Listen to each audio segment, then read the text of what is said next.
కూడి వచ్చిన మీ అందరికీ ప్రభువైన యేసుక్రీస్తు నామములో నా హృదయపూర్వక వందనాలు తెలియజేస్తూ ఉన్నాను. ఈ ప్రత్యేకమైన ఉపవాస ప్రార్థన కూటాల్లో మీ మధ్యలో నన్ను గనునిగా ఎంచి నన్ను ప్రేమతో ఆహ్వానించిన దైవజనులు పాస్టర్ ఆనంద్ గారికి కూడా నా ప్రత్యేకమైన వందనాలు తెలియజేస్తూ ఉన్నాను. అలాగే నా తోటి దైవజనులు కొర్నేలియస్ గారికి, అలాగే ఆనంద్ అన్నకి, చార్లెస్ గారికి కూడా నా ప్రత్యేకమైన వందనాలు తెలియజేస్తూ ఉన్నాను. చాలా సంతోషం. ఈ యొక్క లెబనోన్ మిషనరీ ప్రార్థన మందిరపు ఉపవాస ప్రార్థన కూటాల్లో ఈ రీతిగా మరి మీ మధ్యలోకి రెండవ దినాన్ని నేను రావడానికి ప్రభు నాకు అనుగ్రహించిన ఈ మంచి తరుణాన్ని బట్టి నేను ప్రభుని స్తుతిస్తూ సిస్టర్కి కూడా నా ప్రత్యేకమైన వందనాలు తెలియజేస్తూ ఉన్నాను. మిమ్మల్ని అందరినీ చూడడం నాకు చాలా సంతోషం. వాతావరణం కొంచెం ప్రతికూలంగా ఉన్నా మీరందరూ చాలా ఆసక్తి కలిగి మరి దేవుని సాన్నిధ్యానికి రాగలిగారు. దేవునికి మహిమ. మరి ప్రియులు ఆనంద్ గారితో ప్రభు ఇచ్చినటువంటి ఈ చక్కని సహవాసం బట్టి, ఆత్మీయమైన పరిచయాన్ని బట్టి నేను ప్రభుని స్తుతిస్తున్నాం. చాలా కాలంగా వారు పరిచయస్తులైనప్పటికీ రీసెంట్గా కొన్ని నెలలుగా మరింత దగ్గరగా కలిసి మరి ముఖ్యంగా నార్త్ ఇండియా మిషన్స్లో పనిచేసే గొప్ప తరుణం, అవకాశాన్ని ప్రభు మాకు అనుగ్రహించారు.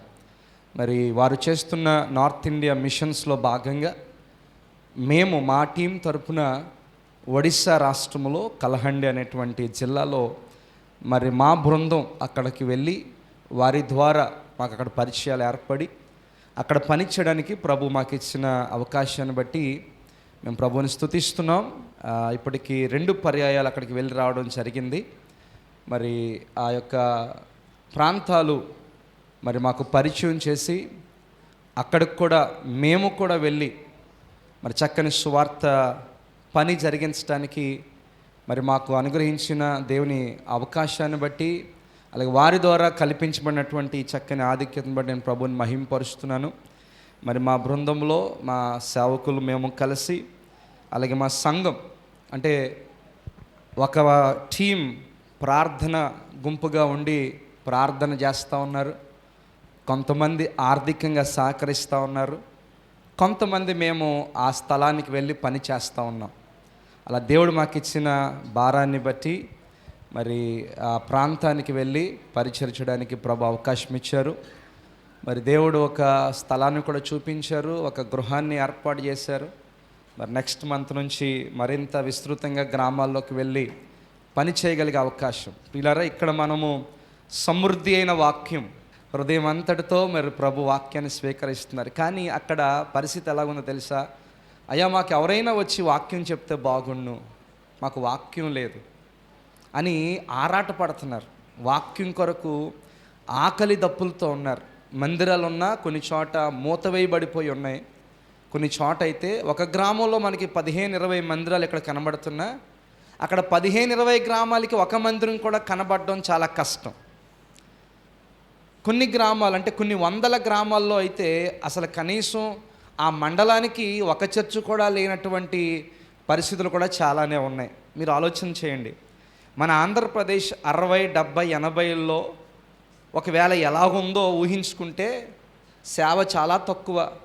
సేవకుని యొక్క కష్టం చాలా అతిపెద్ద కష్టం. ఇందాక దైవజనులు కూడా పాడారు కదా. అలాగున ఇప్పుడు అక్కడ పరిస్థితి అలాగుందన్నమాట. చాలా అవసరతలో ఉన్నటువంటి పరిస్థితి, చాలా అక్కర్లో ఉన్నటువంటి పరిస్థితి. కనుక ఆ ఉత్తర భారతదేశము లేదా భారతదేశ రక్షణ కొరకు, ఇంకను సువార్త అందని ప్రాంతముల కొరకు ప్రార్థించవలసిన బాధ్యత, మనము వెళ్ళి పని చేయాల్సిన బాధ్యత, మన వనరులు వెచ్చించి దానికి సహకరించవలసిన బాధ్యత ఈరోజు దేవుడు మన మీద ఉంచాడు. సువార్త ప్రకటించవలసిన భారము నా మీద మోపబడి ఉన్నది అంటాడు. Praise the lord. కనుక ఆ విషయాలు మీకు ఎందుకు చెప్తున్నామంటే మీకు కూడా మాతో పాటు భారం కలగాలని. దైవజనులు ఇప్పటికే అనేకసార్లు మీకు ఆ విషయాలు పంచుకుంటూ వచ్చారు. మరొకసారి మేము కూడా దాంట్లో పాలిభాగస్తులం అయ్యాం కనుక సాక్షార్థంగా ఆ విషయాలు చెప్తానే ఉన్నాం. ప్రయాసతో కూడిందే, ఖర్చుతో కూడిందే, సవాలుతో కూడినటువంటిదే. కానీ దేవుడు నడిపిస్తున్నాడు, దేవుడు తోడుగా ఉన్నాడు. మీ అందరి ప్రార్థన సహకారాలను బట్టి ముందుకు ధైర్యంగా సాగగలుగుతూ ఉన్నాం. Praise the lord. యేసు ప్రభు ఇచ్చిన కమాండ్ అదే కదా, ఆజ్ఞ ఇచ్చాడు, సర్వలోకానికి వెళ్ళి సర్వ సృష్టికి సువార్త చెప్పండి అన్నాడు. తర్వాత ధనవంతుడు లాజరు ఆ సందర్భంలో ధనవంతుడు పాతాళంలోకి వెళ్ళిపోయి అక్కడ యాతన పడుతున్నాడు. యాతన పడుతూ అబ్రహాంతో ఒక మాట అడిగాడు, ఏమనంటే దాహమేస్తుంది, ఒక నీటి బొట్టు ఉంటే చాలు అని అన్నాడు. కానీ అబ్రహాం మాట్లాడుతున్నాడు, ఇక్కడ వాళ్ళు అక్కడికి రావడానికి కానీ అక్కడ వాళ్ళు ఇక్కడ రావడానికి కానీ కుదరదు, మధ్యలో పెద్ద అగాధం ఉంచబడింది అని అంటాడు.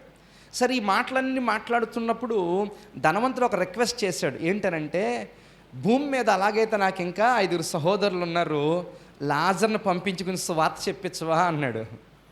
అంటే నా ఉద్దేశం, యేసు ప్రభు ఒక్కడే సువార్త చెప్పండి అని చెప్పడం కాదు, నరకంలోకి ఇప్పటికే వెళ్ళిపోయిన కొన్ని ఆత్మలు ఘోషిస్తున్నాయి. ఏమన్నా తెలుసా, మా వాళ్ళు ఇంకా కింద భూమి మీద ఉండిపోయారు, వారికి సువార్త అందలేదు, దయచేసి సువార్త చెప్పండి వాళ్ళకని నరకం కూడా ఒక విధంగా పరోక్షంగా ఘోష పెడుతుందన్నమాట. మాకు సువార్త ప్రకటించండి ప్రకటించండి ప్రకటించండి అని. పరలోకం కోరుకుంటుంది, ప్రభు కోరుకుంటున్నాడు, ఓ పక్కన నరకంలో కేకలు పెడుతున్నారు సువార్త ప్రకటించమని. కనుక ఇంకనూ సువార్త అందని ప్రాంతాల విషయమే సంఘముగా, సేవకులుగా, విశ్వాసులుగా మనమందరం భారము కలిగి ముందుకు సాగిపోదుముగాక. మరి దేవుని అనుగ్రహించిన మంచి సమయంలో దేవుని వాక్యాన్ని ధ్యానం చేసుకుందాం. తదుపరి నా యొక్క సాక్ష్యాన్ని, మా కుటుంబ సాక్ష్యాన్ని కూడా మీతో పంచుకుంటూ ముందుకు సాగాలని నేను ఇష్టపడతా ఉన్నాను. ప్రియులారా, మరి దేవుడు సంఘమునకు ఉపవాస ప్రార్థన కూటాలు అనుగ్రహించాడు అని అంటే, మీరు చూడండి, సాధారణంగా ఒక ఈస్టర్ సమయంలోనో, ఒక క్రిస్మస్ టైంలో, ఒక హ్యాపీ న్యూ ఇయర్ సమయంలో అంతేదో హ్యాపీగా గడిచిపోతుంది. కానీ ప్రజలు ఎప్పుడు శ్రద్ధగా వింటారో తెలుసా, ప్రజలు ఎప్పుడు సబ్మిట్ అవుతారో తెలుసా, ఉపవాసంలో ఉన్నప్పుడు బాగా సబ్మిట్ అవుతారన్నమాట. కనుక ఈ ఉపవాస కోటలు ఎలాంటివంటే మనకు ఒక రీఛార్జ్ లాంటివి. ఉపవాస కోటలు ఎలాగంటే ఒక రీఫ్యూయల్ లాంటిది. బండి నడుపుకుంటే వెళ్ళిపోతావు, పెట్రోల్ అయిపోద్ది, ఎక్కడికి వెళ్ళాలి, పెట్రోల్ బంక్కి వెళ్ళి కొట్టించుకోవాలి. సో మన ఆత్మీయ జీవితంలో మనం ఖర్చు అవుతూ ఉన్నాం. ఈ కోటలు ఎలాంటివంటే మరలా ఒకసారి నింపబడ్డానికి. ఫోన్ వాడుతూ ఉంటాం, ఛార్జింగ్ డౌన్ అయిపోతూ ఉంటుంది, కానీ మళ్ళీ సాకెట్లో పెడతాం, ఛార్జర్ పెడతాం, కనెక్ట్ చేస్తాం, రీఛార్జ్ అవుతుంది. అట్లానే ఈ కూడికలు మనకి ఒక రీఛార్జ్ లాంటివి అన్నమాట. కనుక ఈ కూడికల్లో సాధారణంగా ఎక్కువ మంది వాడేటువంటి ఒక మాట ఏంటంటే, యోవేలు గ్రంథంలో అంటాడు, తీనవసరం లేదు, నేను పరిచయం చెప్తా ఉన్నాను, ఇప్పుడైనను మీరు ఉపవాసం ఉండి అని చెప్తూ మొదలు పెడతాడు. ఇప్పుడైనా అనండి ఒకసారి, ఆ మాట అనండి ఒకసారి అందరూ కలిసి. ఈ మాట నాకు చాలా ఇష్టం, ఎంతో కృపభరితమైన మాట ఇది. ఏంటి మాట అర్థం అంటే, ఇప్పుడు వరకు ఏదో జరిగింది, కానీ దేవుడు నీకు ఈరోజు ఒక అవకాశం ఇస్తున్నాడు. ఈ కూడికల ద్వారా మరొకసారి నీ ఆత్మీయ జీవితాన్ని కట్టుకోవడానికో, నీ జీవితాన్ని బాగు చేసుకోవడానికో, నీవు మరింతగా మరలా దేవుని వైపుకు సమీపంగా రావాలనో, రీఅలైన్ అవ్వాలనో దేవుడి కోటాల ద్వారా ఒక చక్కని అవకాశం ఇస్తున్నాడు. Praise the lord. కనుక దేవుడిచ్చే ఈ అవకాశం ఇప్పుడైనానో మీరు సద్వినియోగం చేసుకోగలిగితే, ఉపవాసం ఉండి మనఃపూర్వకంగా కన్నీరు విడుచుచు దేవుని దగ్గరికి రాగలిగితే, నా దేవుడు మిమ్మలను, మీ జీవితాలను, మీ కుటుంబాలను తిరిగి మళ్ళా నిలబెట్టబోతూ ఉన్నాడు, స్థిరపరిచే దేవుడు. కనుక ఈ కూడికల్లో ఎవరెవరైతే పార్టిసిపేట్ చేస్తున్నారో వ్యక్తిగతంగా మీ హృదయాలు తెరిచి ప్రభు ఏం మాట్లాడుతున్నాడో దాన్ని స్వీకరించి మీరు సరిదిద్దుకోగలిగితే, సరి చేసుకోగలిగితే, ఇప్పుడైనా అవకాశం ఇచ్చాడు ప్రభువు, ఆయనకు అప్పగించుకోగలిగితే నిశ్చయముగా దేవుని యొక్క ఆశీర్వాదాలు మీరు పొందుకుంటారు. దేవుని కృప విస్తారముగా దేవుడు మీకు అనుగ్రహిస్తాడు. కనుక రండి, హెబ్రీలకు రాసిన పత్రిక 10వ అధ్యాయము, హెబ్రీలకు రాసిన పత్రిక 10వ అధ్యాయము 37, 38, 39 వచనాలు ఒకసారి చదువుకొని ముందుకు సాగిపోదాం. హెబ్రీ పత్రిక కొత్త నిబంధనలో 206వ పేజీ, కొత్త నిబంధనలో 206వ పేజీ, హెబ్రీలకు రాసిన పత్రిక 10వ అధ్యాయము 37, 38, 39 వచనాలు. ఇక కాలము బహు కొంచెముగా ఉన్నది, వచ్చుచున్నవాడు ఆలస్యము చేయక వచ్చును, నా ఎదుట నీతిమంతుడైన వాడు విశ్వాసమూలముగా జీవించును, గాని అతడు వెనుక తీసిన ఎడల అతని యందు నా ఆత్మకు సంతోషముండదు. అయితే మనము నశించుటకు వెనుక తీయువారము కాము, కానీ ఆత్మను రక్షించుకొనుటకు విశ్వాసము కలిగిన వారమై ఉన్నాము. దేవుడి పరిశుద్ధ వాక్యము మన వెనుకలో దీవించి మనతో మాట్లాడునుగాక. ఈ గ్రంథకర్త హెబ్రీయుల పత్రికలో మాట్లాడుతూ చాలా సంఘటనలు రాస్తూ ఉంటాడు. విశ్వాసము ద్వారా ఒక వ్యక్తి ఎంతటి శ్రేష్టమైన జీవితాన్ని జీవించగలడో మనకి ఈ యొక్క పత్రికలో మనం చూస్తూ ఉంటాం. మొదటి అధ్యాయం మొదలుకొని మనం చూస్తూ ఉంటే మీకు కొన్ని అవుట్లైన్స్ చెప్పి ముందుకు సాగుతాను. మొదటి 2 అధ్యాయాల్లో దేవదూతల గురించి మాట్లాడతాడు. దేవదూతలు, అబ్బో దేవదూతలు అని అనుకుంటారు మీరు, వావ్ ఏంజల్స్ అని అనుకుంటాం. అయితే ఈ గ్రంథకర్త ఫోకస్ ఎక్కడ తీసుకెళ్తారంటే, ఫర్ ఎగ్జాంపుల్ ఇక్కడికే దేవుని దేవదూత దిగొచ్చారు అనుకోండి, మీరు ఎలా ఫీల్ అవుతారు? మమ్మల్ని అందరిని వదిలేసి? వాస్తవానికి భక్తులు చాలామంది దేవుని దూతలు అనగానే అబ్బో చాలా ఘనమైన వారు, గొప్పవారు అనుకున్నారు. అయితే యేసుక్రీస్తు ప్రభువుని గురించి మాట్లాడుతూ, యేసు ప్రభు దేవదూతల కంటే గొప్పవాడా తక్కువవాడా? మీరు చెప్పండి. వాస్తవానికి ఆయన ఉన్నతమైన మహిమలో ఉన్నవాడు, కానీ మన కొరకు దిగి రావడంలో దేవదూతల కంటే కొంచెము తక్కువ వాడిగా చేయబడ్డాడు యేసుక్రీస్తు ప్రభువారు. ఆ మట్టుకు చాలామంది అనుకుంటున్నారు, యేసు ప్రభు దేవదూతల కంటే తక్కువగా చేయబడ్డాడు కాబట్టి దేవదూతలే గొప్పేమో అని అనుకున్నారు. అలాంటి వారికి చెప్తున్నాడు, దేవదూతల కంటే గొప్పవాడు ప్రభువైన యేసుక్రీస్తు. Christ is greater than all the angels. ఈ దేవదూతలు నీకు నాకు పరిచర్య చేసేటువంటి ఆత్మలు అంతే, సహకారులు అంతే. కానీ ఈయన ప్రభువై ఉన్నాడు. క్రీస్తు దేవదూతల కంటే కొంచెం తగ్గించుకొని మానవ శరీరములోనికి దిగి రావడం వల్ల చాలామంది ఈయన తక్కువ వాడేమోనని యేసు యొక్క దైవత్వాన్ని చాలా తక్కువగా చేసి మాట్లాడేవాళ్ళు ఉన్నారు. ఆ రోజు ఉన్నారు, ఈరోజు ఉన్నారు, మరి ఎక్కువైపోతున్నారు. సరే, వాళ్ళకి కౌంటర్లు ఇవ్వడం కాదు, కానీ అసలు యేసు యొక్క దైవత్వం గురించి మనకేం తెలుసు? యేసు శక్తి నీకేం అర్థమైంది? నువ్వెంతగా యేసు కొరకు విశ్వాసంగా బ్రతుకుతున్నావు అన్నది ముందు నీ జీవితం చూపించగలిగితే మూర్ఖుల నోర్లు మూయించబడతాయి. నువ్వేదో నోరు తెరిచి వాళ్ళ నోరు మూయించేద్దామని పోరాటానికి వాదులాటికి వెళ్ళడం కాదు. కానీ కొన్నిసార్లు అంటాడు కదా, మీ యోగ్యమైన ప్రవర్తన చూసినప్పుడంట మూర్ఖులు నోరు మోస్తారు. అయితే ఒక సందర్భం వస్తుంది, మూర్ఖుని వీపునకు బెత్తం అని. ఒక్కొక్కసారి సామెతకారుడు అంటాడు, మూర్ఖుడికి సమాధానం చెప్పొద్దు అంటాడు. ఇంకోసారి అంటాడు, మూర్ఖునికి ఒక్కోసారి సమాధానం చెప్పండి, లేకపోతే ఇంకా మూర్ఖత్వం ఎక్కువైపోద్ది అంటాడు. వివేచనతో మనం ముందుకు వెళ్ళిపోవాలి. కానీ ప్రాథమికంగా మనకు కావాల్సింది ఏంటి అని అంటే, మీలో క్రీస్తును గురించినటువంటి దైవత్వము, ఆయన శక్తి, ఆయన యందుల విశ్వాసంతో మీరు యోగ్యమైన ప్రవర్తన మీరు కలిగి ఉన్నట్లయితే చాలామంది మూర్ఖుల నోరు మోయించబడుతుంది. ఏమంటే క్రైస్తవులు బైబిల్ చదువుతున్నారు అందరూ, కానీ అన్యులు బయటవారు వాక్యం చదవరు. మరి దేన్ని చదువుతారంటే మనల్ని చదువుతారు. మిమ్మల్ని చదువుతారు. వాళ్ళకి వాక్యం తెలియదు, వాక్యం చదవరు. మనం వాక్యం చదువుతాం, కానీ బయట ప్రజలు మనల్ని చదువుతారు, మన జీవితాలు చదువుతారు. అందుకని పౌలు అంటాడు, మీరే కదా పత్రికలు అంటాడు. హెబ్రీ పత్రిక వాళ్ళకి తెలియదు. మీ పేరేంటి? ఎవరొకరు పేరు చెప్పండి. మీరు చెప్పట్లేదు. మనోజ్ పాల్ ఉన్నారనుకోండి, మనోజ్ పాల్ అనే పత్రిక నేను బయటికి వెళ్తే అంతే. కొర్నేలి గారు ఉన్నారనుకోండి, బయటికి వెళ్తే కొర్నేలి గారు అనే పత్రిక. అంటే పౌలు అంటాడు, బయట వారు చదివే పత్రికలుగా మీరే ఉన్నారు.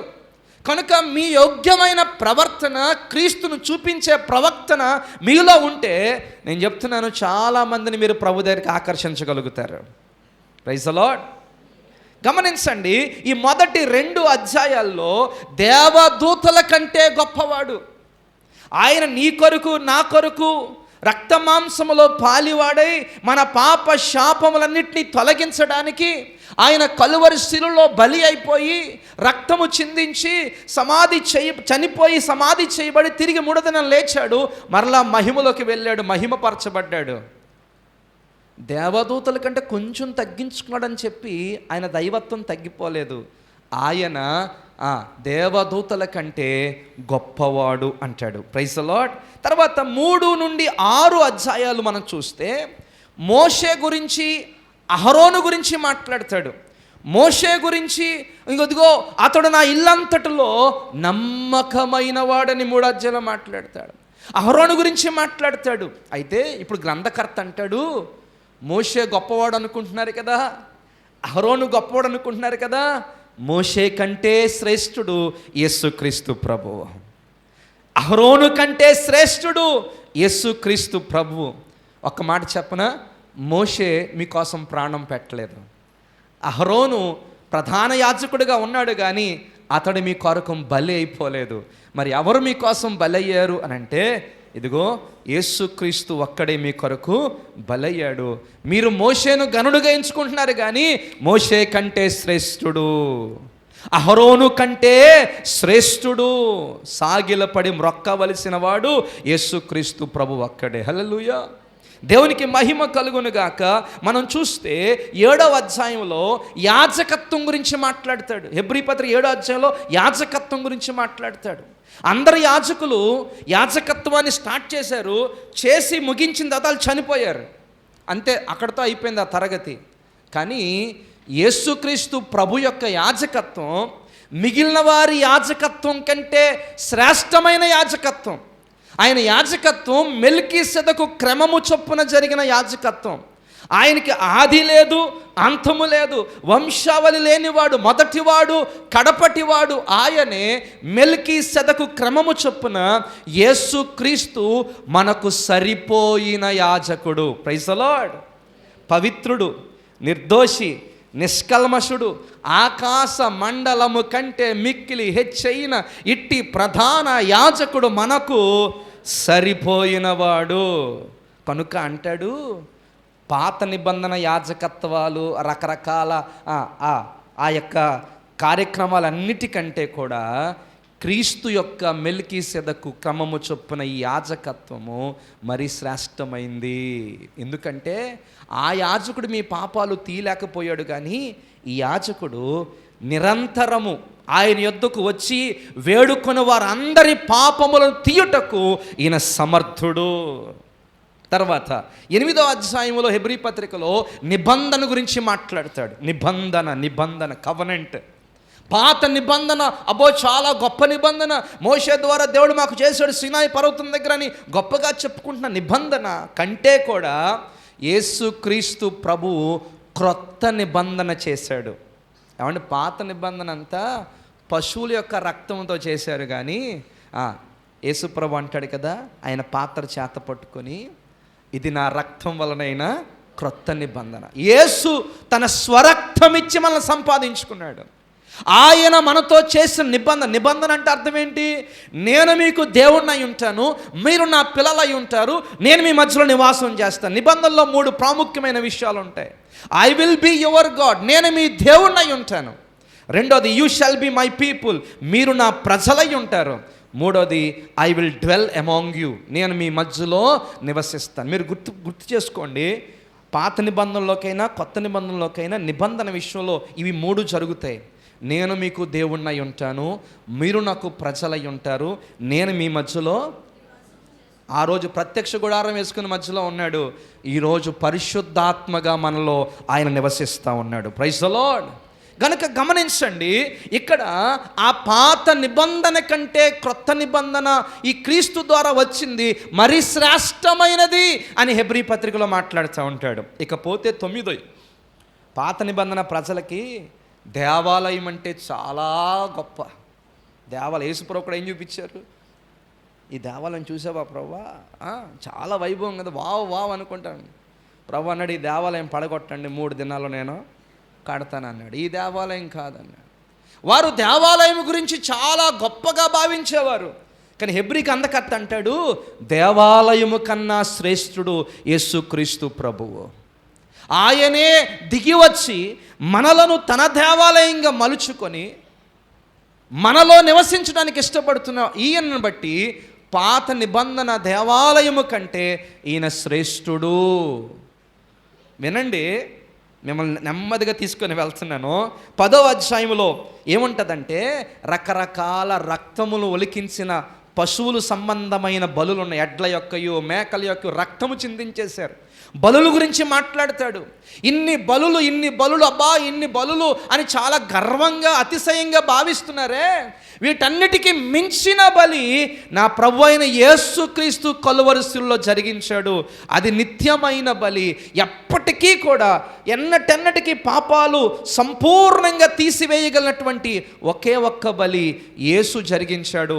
పాత నిబంధన బలులన్నిటికంటే యేసుక్రీస్తు యొక్క బలి శ్రేష్టమైనది అని 10వ అధ్యాయంలో మనం చూస్తాం. ఇక మిగిలిన 3 అధ్యాయాలు ఉన్నాయి, 11, 12, 13.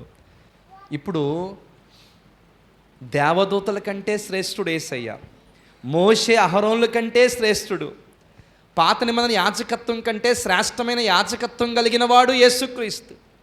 పాత నిబంధన కంటే క్రొత్త నిబంధన చేసిన యేసుక్రీస్తు శ్రేష్టమైన వాడు, దేవాలయం కన్నా శ్రేష్ఠుడు, పాత నిబంధన బలులన్నిటికంటే శ్రేష్ఠుడు. ఇప్పుడు నేను చెప్తున్నాను, దేవదూతలు ఇవ్వలేని, మోషే అహరోనులు ఇవ్వలేని యాజకత్వం, మునుపు జరిగినటువంటి యాజకత్వం ఇవ్వలేని, ఆ నిబంధన ఇవ్వలేని, ఆ యొక్క దేవాలయం ఇవ్వలేని, ఆ బలులు ఇవ్వలేని ఒక శ్రేష్టమైన జీవితాన్ని నా యేసు ప్రభు మీ అందరికీ అనుగ్రహించగలడు. ఎందుకనంటే ఆయన శ్రేష్టమైన వాడు కాబట్టి. Praise the lord, praise the lord. Yesu నీలాంటి దేవుడు జగాన లేనేలేడు వినుటకైనను. అక్కడ పాత నిబంధన అడ్డు పెట్టుకుని మాట్లాడారు. కానీ ఈరోజు నేను దేవుళ్ళు అనబడిన వారు, దేవతలు అనబడిన వారు, దేవాలయాలు, పుణ్యక్షేత్రాలు, అబ్బబ్బో చాలా తీర్థయాత్రలు, రకరకాలుగా పుణ్యస్థలాలు ఎన్నెన్నో ఉన్నాయే, మాకు చాలా గొప్ప అనుకుంటూ మనము మన దేశంలో గర్విస్తూ ఉంటామే. ఇంతమంది అంతమంది అనుకొని గర్విస్తామే, అంతమందిని అతిశయపడతామే, ఇది గొప్ప అది గొప్ప అని అతిశయపడతామే. అక్కడికి వెళ్తే ఈయన పవర్ఫుల్, ఇక్కడికి వెళ్తే ఈయన పవర్ఫుల్ అనుకుంటున్నామే.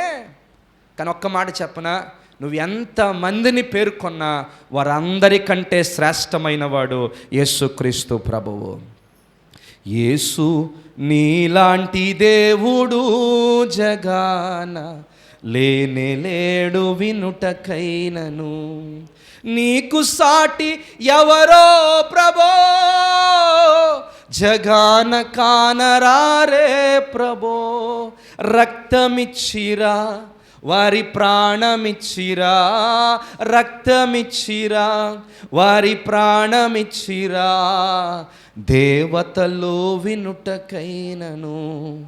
యేసు నీలాంటి దేవుడు జగాన లేనేలేడు వినుటకైనను.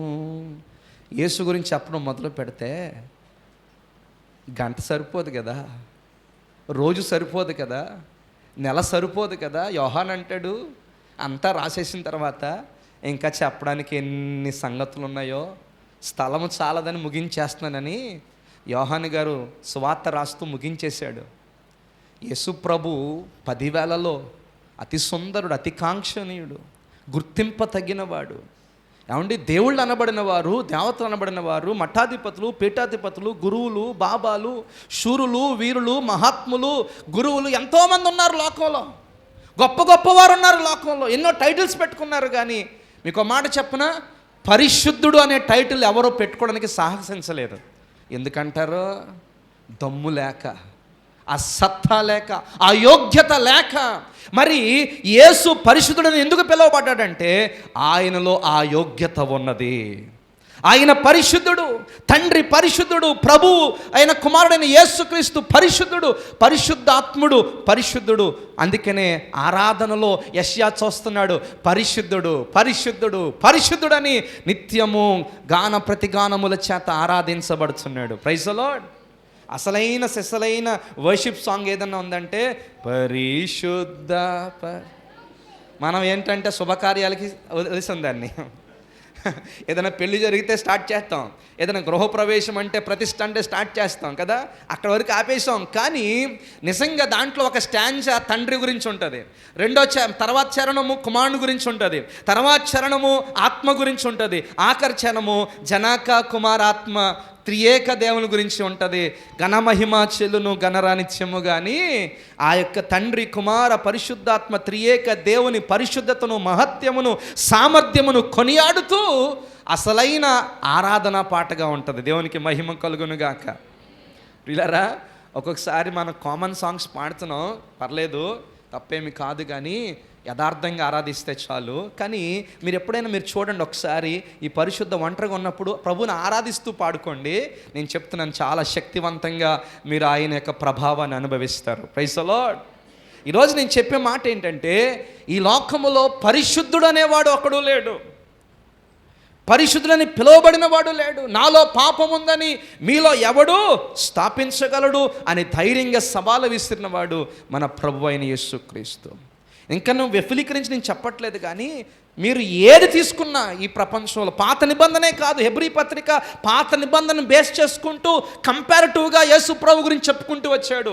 ఆ పాత నిబంధన దూతల కంటే నా యేసు శ్రేష్ఠుడు, ఆ దేవాలయం కంటే నా యేసయ్య శ్రేష్ఠుడు, మోషే కంటే శ్రేష్ఠుడు, అహరోను కంటే శ్రేష్ఠుడు, దేవాలయం కంటే శ్రేష్ఠుడు, ఆ నిబంధన కంటే శ్రేష్ఠుడు, ఆ బలుల కంటే నా యేసయ్య బలి శ్రేష్టమైనది అని చెప్తూ, ఆ యేసు శ్రేష్టమైన వాడు కాబట్టి ఇదిగో మీ అందరికీ శ్రేష్టమైన జీవితాలను ఆయన ఇవ్వడానికి సమర్థుడు.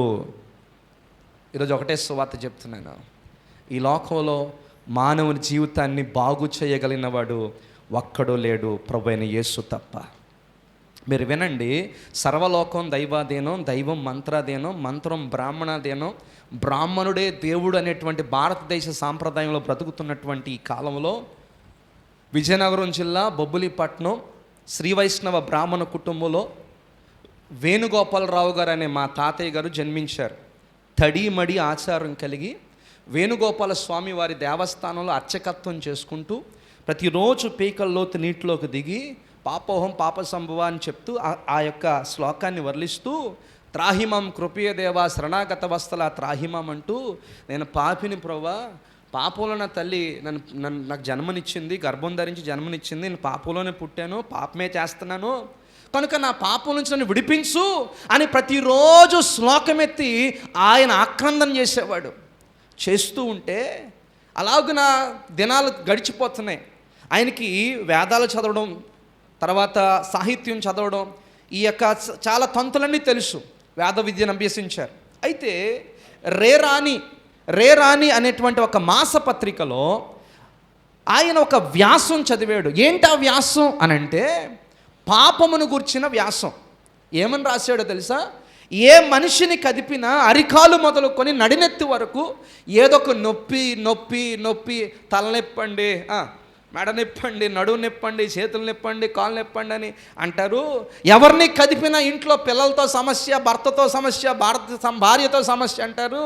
ఎవరిని కదిపినా ఆపులు బాధలండి, ఈ బాధలండి, అదండి ఇదండి అని ప్రతి ఒక్కరికి నానా రకాలైనటువంటి సమస్యలు ఉన్నాయి అని రాస్తూ ఈ మానవుల యొక్క సమస్యలన్నిటికీ మరొక మూల సమస్య ఒకటి ఉంది, అదే మనిషి చేసుకున్న పాపము అని చెప్పి ఆఖరిలో ఒక సవాలు విసిరాడంట. ఏమనంటే, నీకు చేతనైతే ఓ మనిషి ఈ పాపాన్ని తొలగించుకో.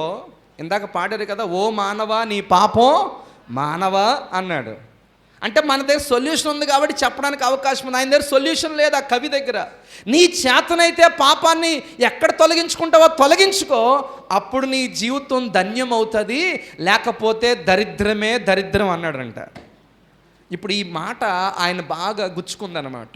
నిజమే కదా, మనిషికున్న పాపం పోతే సకల దరిద్రాలు పోతాయి, నేను ఆశీర్వదించబడతాను అని గ్రహించుకుని ఆయన ఆరాధిస్తున్నటువంటి వారందరి దగ్గరికి వెళ్ళి ఆయన శ్లోకం ఎత్తి, ఒక్కొక్క దేవుడి దగ్గర ఒక్కొక్క శ్లోకం ఎత్తి అడిగారంట, అయ్యా నేను పాపినని బాగా గ్రహిస్తున్నాను, నా పాపం నుంచి నేను బయటపడాలని ఆశపడుతున్నాను, వేడుకుంటున్నాను. ఎవరైనా నా పాపాలని తీసివేసి నన్ను పవిత్రుడిగా చేస్తారా అని అందరినీ అడుగుతూ ఉంటుంటే వాళ్ళందరూ అన్నారంట ఏమన్నారంటే, బాబు నువ్వు పాపం చేస్తే నిన్ను శిక్షిస్తాం, నువ్వు ఒకవేళ మంచిగా ఉంటే మిమ్మల్ని మేము కాపాడుతాం, దీవిస్తాం, అంతేగాని పాడైపోయిన నువ్వు మళ్ళా బాగవడం మా వల్ల కాదు, పాపిగా ఉన్న నీవు పవిత్రుడిగా మారడం మా వల్ల కానే కాదు. దుష్ట శిక్షణ శిష్ట రక్షణ అంతే. ఇప్పుడు ఒక మాట అడుగుతాను, ఆ మంచోళ్ళని కాపాడుతానంటున్నారు కదా, ఇంతకీ మంచోళ్ళు ఎవరున్నారు అసలు? బైబిల్ అంటది నీతిమంతుడు లేడు, ఒక్కడం లేదు, అందరూ ఏకముగా త్రోవ తప్పి పనికి మాలినోడా అని తిడితే కొంచెం బాధగా ఉంటుంది, కానీ బైబిలే అన్నది ఏమంది?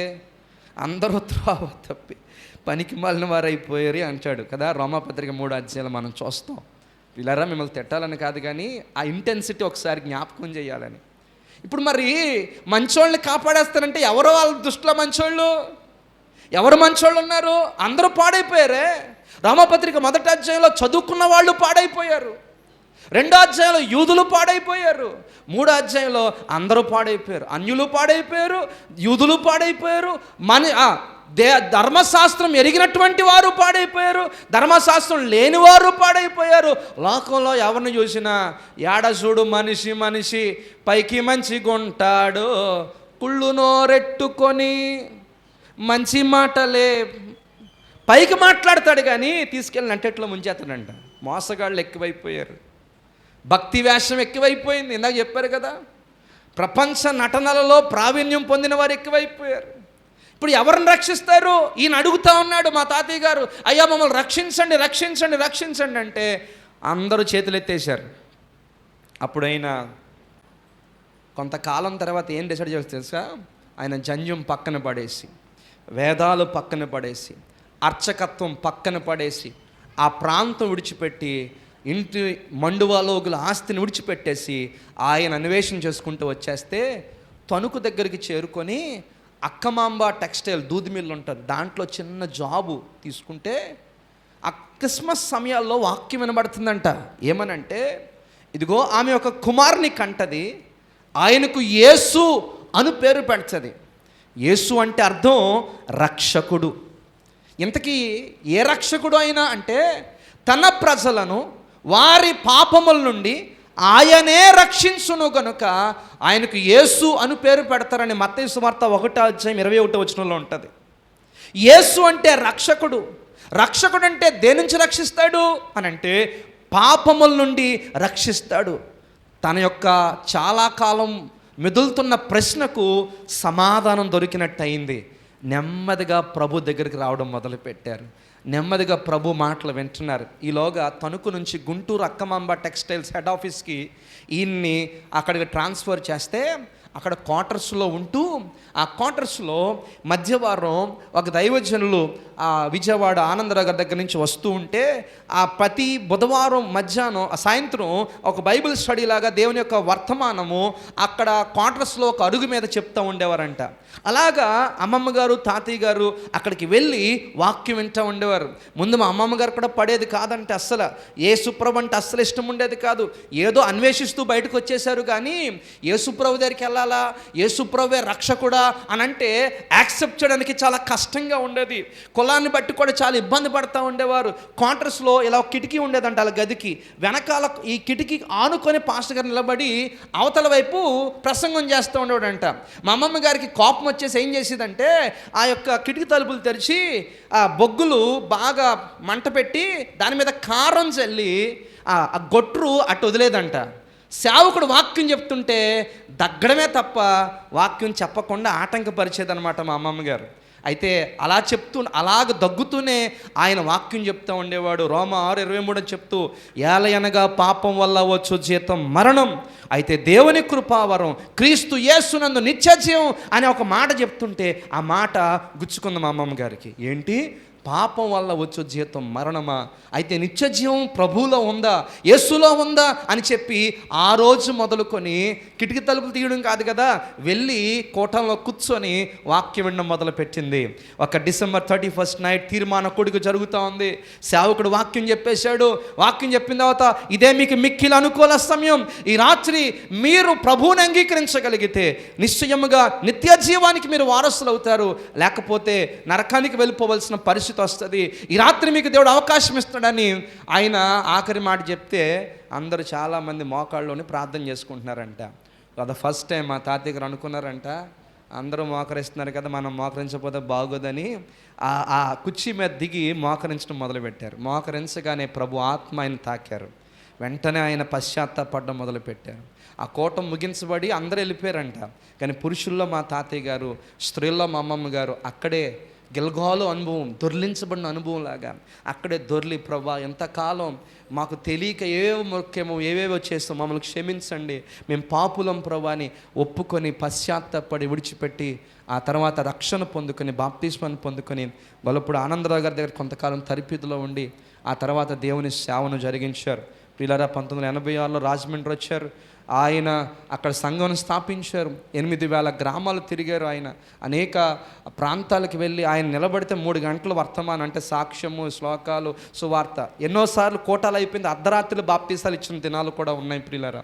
అలా 40 సంవత్సరాలు పైబడి దేవుని సేవ చేసి 2012 అక్టోబర్ 17 పరమపదించారు. నేను కూతురు బిడ్డగా నేను బీటెక్ కంప్యూటర్ సైన్స్ చదువుకున్నాను.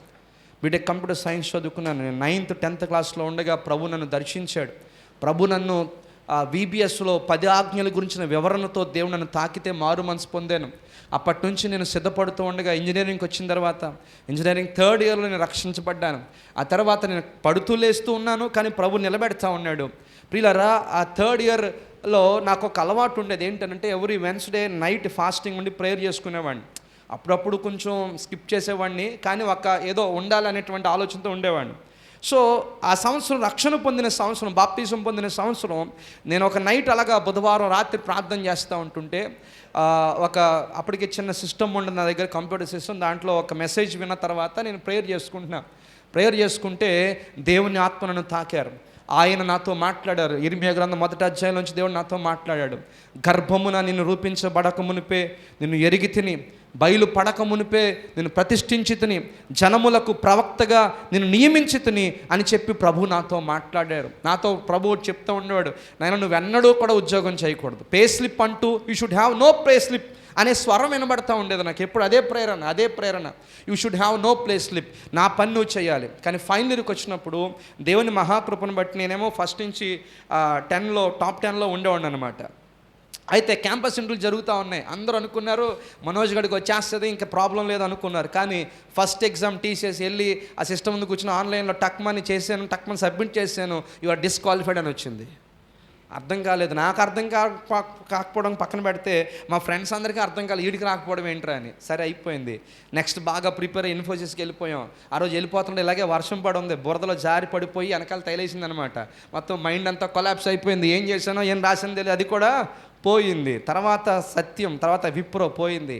ఇక వర్చ్యూస్ అనేటువంటి కంపెనీ వచ్చింది. ఇక ఏం చేసామంటే ఉపవాసం ఉండి ప్రార్థన చేయడం మొదలెట్టారు. మా అమ్మగారు ఉపవాసం ఉన్నారు, మాకు తెలిసిన పాస్టర్ గారు ఉపవాసం ఉన్నారు. ఎవరి కోసం? నా కోసం. మా తమ్ముడు ఉపవాసం ప్రార్థన చేయ, ప్రభువా ఎలాగైనా జాబ్ వచ్చేయాలి, ఎలాగైనా. ఎందుకు రావట్లేదు జాబు? మీకు తెలుసు, ప్రభు నన్ను తన పని కొరకు పిలుస్తూ ఉంటే ఇక్కడ పని జరుగుతుందా? దేవుని చిత్తు మరోలాగుంటే ఇలాగ అవుతుందా? ఏమంటే మేమేం చేస్తామంటే ఇంకా ఉపవాసం ఉండి ప్రార్థన చేయడం మొదలు పెడితే మొత్తానికి ఆ 2 సెక్షన్స్ కలిపి 400 మందిలో ఇద్దరమే సెలెక్ట్ అయ్యాము. ఆ రోజు జాబ్ వచ్చేసిందండి. 2.5 గంటల ఎగ్జాము, తర్వాత ఏమో గ్రూప్ డిస్కషన్స్, టెక్నికల్ ఏమో 1.5 గంటన్నర ఇంటర్వ్యూ, తర్వాత HR ఇంటర్వ్యూ. అబ్బో మామూలు కాదు అసలు, అన్ని కంపెనీల కంటే దీనికి ఎక్కువ.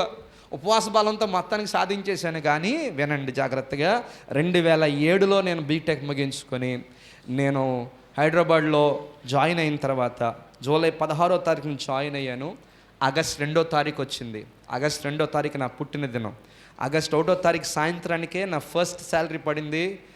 First ATM card. అప్పుడు చాలా హ్యాపీగా ఉన్నాను. మా డాడీకి ఒక మెసేజ్ పెట్టాను, daddy I received my salary, రేపు మార్నింగ్ నేను ATMలో చెక్ చేసుకొని మీకు ఫోన్ చేస్తాను, సో ఈ ఫస్ట్ది నేను దేవునికి ఇచ్చేస్తాను, నా కోసం మీరు ప్రార్థన ఎందుకంటే రేపు నా పుట్టినరోజు. రెండోది ఫస్ట్ శాలరీ సంతోషంతో కూడా మీకు ఫోన్ చేస్తాను, tomorrow I will talk to you అని చెప్పి ఆ రోజు మాట్లాడకుండా పెట్టేశాను ఫోను. అంటే మెసేజ్ పెట్టేసి పక్కన పెట్టేశాను. నైట్ 12 దాటింది, అక్కడ హాస్టల్లో ఉన్నాను. ఫ్రెండ్స్ అందరు ఫోన్ చేసి మనోజ్ హ్యాపీ బర్త్డే అని చెప్పుకుంటూ ఉన్నారు. 1 గంట దాటిన తర్వాత ఒక ఫోన్ కాల్ వచ్చింది. అప్పుడు మేము నిడదవోల్లో ఉండేవాళ్ళు, మా స్కూలింగ్ అంతా నిడదవోల్లో జరిగింది, సెంట్ ఆన్స్లో. అక్కడ మా ఇంటి ఓనర్ గారు అబ్బాయి ఫోన్ చేశాడు, నాన్న మీ డాడీకి బాగాలేదు, సీరియస్గా ఉంది, నువ్వు అర్జెంటుగా బయలుదేరి వచ్చేయాలన్నారు. ఏంటి ప్రాబ్లం అని అంటే, మా డాడీకి లెఫ్ట్ లెగ్ ఈ ఈ ఈ మోకాల కింద నుంచి ఉండదండి, యాంపిటేషన్ చేశారు. ఆయన 10th క్లాస్ చదువుతున్నప్పుడు పెంటపాడులో గుడుం దగ్గర ఒక ఫ్రెండ్ త్వరగా తొక్కరని సైకిల్ని ఇలాగా భుజం తట్టేసి వెళ్ళిపోతే సైకిల్ బ్యాలెన్స్ తప్పి వస్తున్న ఆర్టీసీ బస్సు కింద పడిపోయారు. ఆ పడిపోయినప్పుడు ఆ టైర్ కరెక్ట్గా ఎక్కేసి అక్కడ ఆగిపోయింది. అంటే బ్రేక్ వేసాడు, బ్రేక్ వేయగానే అది ఎక్కడ ఆగిందంటే మా నాన్నగారు కాలు మీద ఆగిందనమాట. అంత పెద్ద ఆర్టీసీ బస్సు 15వ ఏట ఉన్నటువంటి బిడ్డ మీద కాలు మీద అలా ఆగిపోతే ఏమవుతుంది, నుజ్జు అయిపోతుంది. ఆయన మళ్ళీ పైకి వెళ్ళి బ్యాక్ గేరేసి వెనక్కి లాగేటప్పటికి మొత్తం అంతా నలిగిపోయింది. కాలు అతికించారు, కుళ్ళిపోతుంది, కుదరదన్నారు, తీసేశారు. 6 మాసాలు గవర్నమెంట్ హాస్పిటల్ ఏలూరులో నరక యాతన అనుభవించారండి. భయంకరమైన మొక్కులు ఉండే ఆయనకి, ప్రతి ఏట గుండు కొట్టించుకునేవారు. ఎవరో అలాగే 6 నెలల్లో ఒక తీసుకొచ్చి బైబిల్ చిన్నది న్యూ టెస్ట్మెంట్ ఇలా ఇస్తే ఇలా తీసుకొని ఇలా ఇసురు కొట్టాడండి. మనకు అక్కర్లేదు, మనకి చాలామంది ఉన్నారు, మనకు అవసరం లేదు అని చెప్పి 6 నెలల తర్వాత బయట ఒక చిన్న ఇంట్లో అద్దుకుండేవారు అనమాట. మా నాన్నమ్మ డాడీ అక్కడ ఉండి అక్కడ కొంచెం ట్రీట్మెంట్ చేయించుకునేవారంట. అప్పుడు ఇలాగే సాయంత్రం పూట వాటర్ పట్టుకోవడానికి ట్యాప్ దగ్గరికి వెళ్తే స్త్రీలు అన్నారంట, అమ్మ మీ అబ్బాయికి ఏం జరిగింది ఇలాగా అలా అని తెలుసుకొని, మీ అబ్బాయికి నా దేవుడు మంచి భవిష్యత్తు ఇస్తాడు, మీరు ఆదరించబడతారు, ధైర్యపరచబడతారు, మీ అబ్బాయి జీవితం బాగుంటుంది, ప్రభు ఆ బిడ్డను ముడతారు, తీసుకురండి అని సువార్త చెప్పారంట. అప్పుడు తల్లికి బాగా ఆశ కలిగింది, ఎందుకంటే 6 నెలలు అయిపోయింది, ఇంకా హీలింగ్ రావట్లే కదా. సరే అని చెప్పవలసిన విధానంలో కొడుక్కి చెప్తే ఆయన అన్నాడంట, సరే అనుకున్నాడంట మా నాన్నగారు, వెళ్దాం బాగుపడి మనకు మంచిగా ఉంటే మళ్ళీ వెనక్కి వచ్చేద్దాం, సర్లే వెళ్దాం, పెద్ద ఏం పోయింది అనుకొని వచ్చారు. మొట్టమొదటిగా 6 నెలల తర్వాత కుంటూ ఫస్ట్ టైం దేవుని సన్నిధిలోకి వచ్చి అలా వెనకాల కూర్చున్నారంట. ఆ రోజు ప్రభు దైవజనుడి ద్వారా యేసు ప్రభు శిలువ కార్యం, ఆయన ప్రేమ గురించి మాట్లాడితే ఆ చివరి కూర్చున్న ఆయన ఒకటే అనుకున్నాడంట, అలాంటి ప్రేమ నాకు కావాలి అనుకొని ఆ రోజు మీటింగ్లోనే దర్శించబడి కన్నీళ్లతో ప్రార్థన చేసుకోవడం మొదలుపెట్టారు. దేవునికి మహిమ కలుగునుగాక. ఆ తర్వాత క్రమక్రమంగా ఆయన ప్రభువులో బలపరచబడ్డారు, ప్రభువులో చక్కగా ఎదిగారు. అయితే ఆ చిన్ననాడే అయిన యాక్సిడెంట్ వల్ల ఆయనకి హై బీపీ చిన్నప్పుడే అటాక్ అయిపోయింది.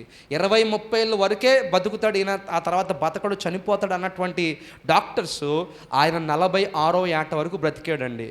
కాబట్టి ఆ రోజు నా పుట్టినరోజు, ఆ రోజు నైట్ ఏం జరిగిందంటే ఆయనకి అప్పటికే హార్ట్ ప్రాబ్లం ఉంది, 3 ఆర్టరీస్ కూడా బ్లాక్ అయిపోయి ఉన్నాయి. ఆ రాత్రి ఆకస్మికంగా హార్ట్ స్ట్రోక్ వచ్చింది. నేను ఆగస్ట్ 2వ తారీఖున నా 21st బర్త్డే జరుపుకుంటున్నప్పుడు అదే రోజున మా తండ్రి గారు మరణించడం జరిగింది. చాలా ఘోరమైన పరిస్థితి, చాలా ఏడ్చాను. First job, first salary, job వచ్చిన తర్వాత ఫస్ట్ బర్త్డే, ఎన్నెన్నో అనుకున్నాను, ఏవేవో అనుకున్నాను, అంతా పోయింది. చాలా దుఃఖం మిగిలిపోయింది, అసలు సంతోషం లేదు. శోధించానా ప్రభా నిన్ను, ఉపవాసం ఉండి శోధించానా? ఉపవాసం యేసయ్యను శోధించడం కోసం కాదు, యేసయ్య చిత్తం ఏంటో తెలుసుకొని దానికి మనం మలసబడ్డం కోసం. తెలుసా, ఈ రాత్రి ఒకవేళ ఉపవాసం ఉండి ప్రభు దగ్గర ఏదో సాధించేద్దాం అనుకొని కలబడిపోయి ఇస్తావా ఇవ్వవా ప్రభా అంటూ అమ్మ నాన్నల దగ్గర ఏడ్చి సాధించేస్తారు చాలామంది. అలాంటిది కాదు ఉపవాస ప్రార్థన. ఉపవాస ప్రార్థన ఏంటో తెలుసా, ప్రభా నీ చిత్తం ఏంటో నాకు బయలుపరచు, నేను నీకు దగ్గరగా వస్తున్నాను, నువ్వేం చేయమంటే అది నేను చేస్తాను, ఎటు వెళ్ళమంటే అటు వెళ్తాను, ఎక్కడ ఉండమంటే అక్కడ ఉంటానని దేవుని చిత్తానికి నువ్వు మలుచుపడ్డం ఉపవాసానికి నిజమైన సార్థకత. Praise the lord. ఆ రాత్రి అలాగా ఆ వార్త విన్న తర్వాత నేను చాలా భయంకరంగా రోధించాను, కోలుకోలేకపోయాను. 1 సంవత్సరం అలా ఏడుస్తూనే ఉన్నాను, సంతోషం లేదు. నా తోట ఉన్న అందరూ హ్యాపీగా బయటికి వెళ్ళి సంతోషంగా ఉంటే నేను ఆ కంప్యూటర్ ముందు కూర్చొని ఏడుస్తూ ఉండేవాడిని. కళ్ళు నిప్పు కణాల్లాగా ఎర్రగా అయిపోయినాయండి. ఇంకో మాట చెప్పమంటారా? ట్రైనింగ్ పీరియడ్లో ఉన్నానేమో, ఒక్కరోజు వెళ్ళిరా మనోజ్ అన్నారు. అమ్మ ఏడుస్తూ ఉంటే పక్కన ఒక్కరోజు ఫుల్గా కూర్చోలేకపోయాను. తమ్ముడు ఏడుస్తూ ఉంటే పక్కన కూర్చోలేకపోయాను. ఒక్కరోజు చూసి బాడీ చూసి ఫ్యూనరల్ అయిపోయిన తర్వాత మళ్ళీ వెంటనే లేకపోతే నువ్వు ట్రైనింగ్లో ఉన్నావు కదా, నీ జాబ్ కట్ అయిపోద్ది. పరిస్థితి ఇంకా దారుణంగా ఉంది. తల్లి దగ్గర ఉండలేకపోయాను. ఆదరణ కోటం వెళ్ళాలండి అని అంటే మళ్ళీ 1 డే హాలిడే అంతే లీవ్. అసలు భయంకరమైంది నా పరిస్థితి. అయితే ప్రభు నెమ్మదిగా నేను ప్రతిరోజు దేవుని సన్నిధిలో ప్రార్థన చేస్తూ ఉంటే, దైవజనులు భక్సింగ్ గారు రాసిన దైవ మర్మాల పుస్తకం చదువుతూ ఉన్నాను ప్రతిరోజు నేను. ఒక రాత్రి ప్రభు నాతో మాట్లాడు. ఒక 2 నెలలు దాటిన తర్వాత మాట్లాడాడు. నవంబర్ నెలలో, సెప్టెంబర్ అక్టోబర్ దాటి నవంబర్ నెలలో మాట్లాడాడు. దేవుడు ఏమనంటే, స్టెఫను రాళ్లతో కొట్టి చంపబడ్డాడు. అతడు కొద్ది కాలమే బ్రతికాడు, కానీ అతడు బ్రతికినంత కాలం చాలా ప్రభావితముగా బ్రతికాడు. అప్పుడు ఆయన రాస్తూ అంటాడు, ఒక వ్యక్తి ఎంతకాలం బ్రతికాడు అన్నది కాదు, ఎంతగా ప్రభు కోసం బ్రతికాడు, ఎంతగా ప్రభావితంగా బ్రతికాడు అన్నది చాలా ఇంపార్టెంట్ అని చెప్పినప్పుడు ఆ మాటలను బట్టి నేను ఆదరించబడ్డాను. ఆయన అంటాడు, మీ కుటుంబంలో ఒకవేళ సన్నిహితంగా మీరు ఎవరైనా చనిపోయి ఉన్నారేమో, కానీ బాధపడద్దు, ప్రభు నిన్ను బలపరుస్తున్నాడు అని నేను వెంటనే ఆదరణ పొందాను. కానీ వినండి, 1 సంవత్సరం గడిచేసరికి రాజమండ్రిలో ఆయనను జ్ఞాపకం చేసుకుంటూ కొంచెం కూడిక పెట్టుకుందామని మేము ఆలోచన చేసాం. 2008 ఆగస్టు 1వ తారీఖున మీరు గూగుల్ చేయండి కావాలంటే, నేను హైదరాబాదులో గౌతమి ఎక్స్ప్రెస్ ఎక్కి ప్రయాణం చేస్తూ వస్తున్నాను. ఆ రాత్రే గౌతమి ఎక్స్ప్రెస్లో మంటలు చెలరేగి బోగీలు చాలా కాలిపోయినాయి.